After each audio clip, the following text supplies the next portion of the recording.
দীর্ঘ প্রতীক্ষার অবসান ঘটিয়ে যমুনা রেল সেতু উদ্বোধন হওয়ায় খুশি উত্তরাঞ্চলের মানুষ। তারা বলছেন এই সেতু চালু হয় ঝুঁকিমুক্ত হলো ট্রেন চলাচল, একই সাথে খুলে দিল সম্ভাবনার দ্বার।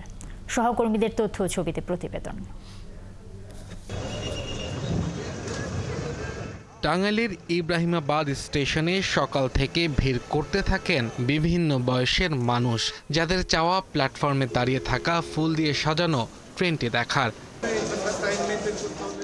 এলাকাবাসী জানান, দেশের সর্ববৃহৎ রেল সেতু এখন তাদের এলাকায়, যার মাধ্যমে একটি স্বপ্ন পূরণ হয়েছে। যমুনা সেতুতে আসতে সময় লাগতো 25 থেকে 20 মিনিট, এখন সময় লাগে 5 মিনিট। এতে দেশের জন্য ভালো, আমাদের জন্য ভালো, উত্তরবঙ্গের জন্য ভালো। আমরা অত্যন্ত খুশি যে আমাদের টাঙ্গাইলে গর্ব এটা। আর সিরাজগঞ্জের মানুষ বলছেন, বহু প্রতীক্ষিত এই রেল সেতু উদ্বোধনের ফলে তাদের সার্বিক পরিবহন ব্যবস্থা আরো সহজ এবং দ্রুততর হলো। এতে এলাকার মানুষের জীবনমান বদল হবে।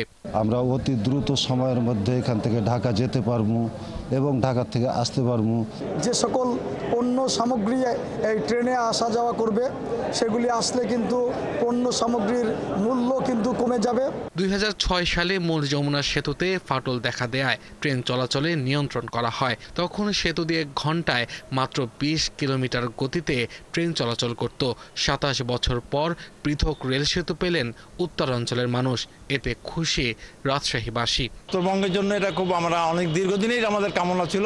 সেতুটা একটু ফাটল ছিল, আমাদের মনে একটু আতঙ্ক ছিল। তো এখন এটা সমস্যাটা সমাধানের ফলে আমরা নির্ভয়ে যাতায়াত করতে পারছি। এতে আমাদের জন্য অনেকটা ভালো এবং সুবিধা হলো। এই সেতু নির্মাণের ফলে প্রতিটি ট্রেন প্রায় 1 ঘন্টা আগেই গন্তব্যে পৌঁছাতে পারবে। এর প্রভাব পড়বে রংপুরে, বাড়বে বাণিজ্যের প্রসার।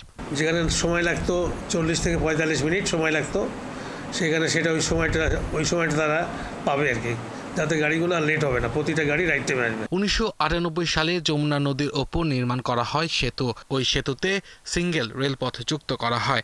চালু হয় ঢাকার সঙ্গে সরাসরি উত্তর পশ্চিমাঞ্চলের রেল যোগাযোগ। আব্দুল আল মামুন, 71।